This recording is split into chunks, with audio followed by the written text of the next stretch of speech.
بہت ساری ہماری مذہبی سیاسی جماعتیں ہیں وہ بھی اس کے اوپر جو ہے وہ ان کے بھی ریلیاں چل رہی ہیں، ان کے بھی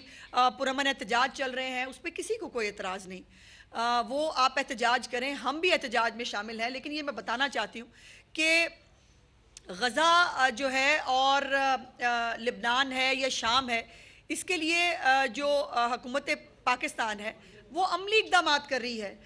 وزیر اعظم جو ہیں انہوں نے غزہ میں 8 قسطوں میں امدادی سامان بھیجا ہے، اور ابھی کچھ دن پہلے ایک قسط جو ہے وہ بھجوائی گئی ہے سامان کے لیے، اور اقوام متحدہ ہو، OIC ہو، عرب لیگ ہو، ان تمام اجلاسوں کے اندر بڑی مضبوطی سے وزیر اعظم پاکستان شہباز شریف صاحب نے غزہ اور فلسطین کا مقدمہ لڑا ہے۔ اور ابھی کچھ دن پہلے ہمارے آرمی چیف جو ہیں انہوں نے بھی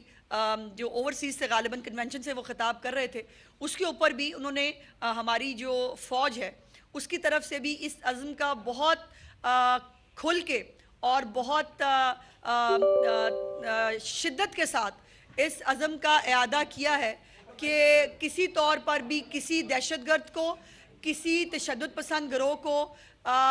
حالات کو خراب کرنے کی، قانون کو ہاتھ میں لینے کی اجازت جو ہے وہ نہیں دی جا سکتی۔ اور اللہ کا شکر ہے، پروردگار کا احسان ہے کہ پاکستان ایک ایٹمی طاقت ہے، اور پاکستان جیسے ملک کو جو 27 رمضان المبارک کو اللہ پاک کے نام پہ بنا ہے، اس کو کوئی بھی چند مٹھی بھر دہشت گرد گروہ یا شدت پسند گروہ جو ہیں وہ اس کو نقصان نہیں پہنچا سکتے۔ اور اس کے لیے حکومت پاکستان ہو یا حکومت پنجاب ہو، ہر طرح سے ویجیلنٹ بھی ہیں اور اس کو دیکھ بھی رہے ہیں، اور کسی دہشت گرد کو اس کے اوپر سپیئر نہیں کیا جائے گا۔ شکریہ۔